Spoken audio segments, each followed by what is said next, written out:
Mengapa saya sudah rutin ruqyah mandiri, sudah zikir pagi petang, sudah terapi Al-Baqarah, tapi kok gangguan setan pada diri saya belum juga melemah, ataupun penyakit saya yang karena non medisnya belum membaik? Jawabannya adalah, yang pertama, kita sebagai seorang yang beriman, kita meyakini bahwa segala sesuatu itu atas izin Allah Ta'ala, dan kesembuhan ini hanya dari Allah Ta'ala. Berarti poin yang pertama, memang Allah belum turunkan kesembuhan kepada orang itu. Yang kedua, kita mempercayai adanya asbab, ada sebab akibat. Nah, kita harus memahami dulu hakikat ruqyah itu sendiri. Ruqyah ini bukan hanya membacakan Al-Quran untuk mengeluarkan setan dari tubuh seseorang, atau untuk menghilangkan pengaruh sihir, gangguan setan pada seseorang atau pada dirinya. Bukan hanya sekedar itu saja, ya, maksudnya membacakan ayat-ayat Al-Quran saja, tapi yang makna lebih dalamnya atau pada hakikatnya, tujuan daripada ruqyah ini adalah sebagaimana fungsi daripada Al-Quran itu sendiri, yaitu syifa'ul lima fis sudur, penyembuh atas penyakit yang ada dalam dada, kolbu, perasaan. Dan bagaimana penyakit dalam kolbu kita akan sembuh kalau kita tidak berusaha untuk menghilangkan penyakit itu? Apa penyakit yang ada dalam diri kita? Ya, keraguan, kemalasan untuk beribadah, ketidakhusuan ketika kita sholat, ya, berlarut-larut dalam kesedihan, memendam kekecewaan, baik pada dirinya atau kepada orang lain, atau dendam, ya, keputusasaan, amarah, dan lain-lain. Itu adalah penyakit hati. Malas kita dalam beribadah, tidak khusyuk ketika kita sholat. Nah, itu harus diperbaiki, harus dihilangkan, ya. Intinya, perbaikilah perasaan kita, sifat kita, akhlak kita, dan juga ibadah kita atau tingkah laku kita, juga makanan dan minuman kita.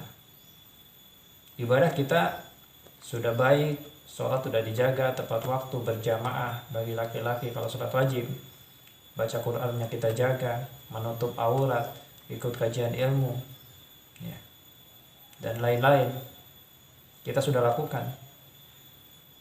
Mungkin makanan kita belum kita perbaiki. Apakah makanan kita masih tercampur makanan, harta haram, barang haram, baik itu jenis makanan dan minumannya, ataupun memang harta yang didapatkan dengan cara haram? Apakah masih tercampur dengan harta riba, ya, bunga? Apakah zakatnya nggak dikeluarin, ya, padahal dia sudah wajib zakat, tapi zakatnya nggak dikeluarin? Ini kan jadi harta haram. Atau korupsi, menipu, tidak jujur ketika usahanya, atau justru usaha jualan minuman keras misalkan, narkoba dan sebagainya. Nah, ini kan berarti barang ataupun makanan haram. Nah, ketika kita makan, kita konsumsi, ya, itu akan menjadi darah daging yang haram, yang mana darah daging yang haram ini adalah layak untuk dibakar api neraka. Dan Nabi SAW jelaskan dalam hadisnya, diibaratkan seseorang yang berdoa, ya, kepada Allah Ta'ala dengan sungguh-sungguh, tetapi bagaimana Allah Ta'ala akan kabulkan doanya kalau dia mengenakan pakaian yang haram, makanannya haram, minumannya haram, sehingga doa itu terhalang, atau barang haram itu menghalangi doanya untuk dikabulkan oleh Allah Ta'ala. Maka kenapa demikian? Bisa jadi memang kita belum seutuhnya hijrah, belum seutuhnya taubatan nasuha, belum seutuhnya memperbaiki diri kita.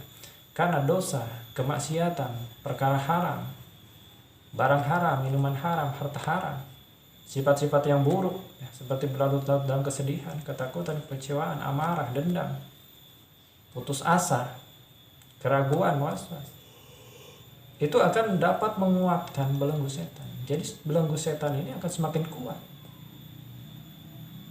Walaupun kita terus diruqyah, kita ruqyah mandiri, tapi kalau itu tidak diperbaiki, ya bagaimana setan itu akan tidak betah dalam suatu ruangan jika di ruangan itu tidak ada orang yang baca Al-Quran, jarang zikir, tidak ada yang sholat di situ, yang sholat sunnah. Tapi kalau di situ, di tempat itu, ya di rumah, orang yang di dalamnya itu banyak membaca Al-Quran, banyak berzikir, banyak sholat sunnah, banyak mengingat Allah Ta'ala, maka pasti setan tidak akan betah tinggal di tempat itu, di rumah itu. Begitupun dalam tubuh seseorang.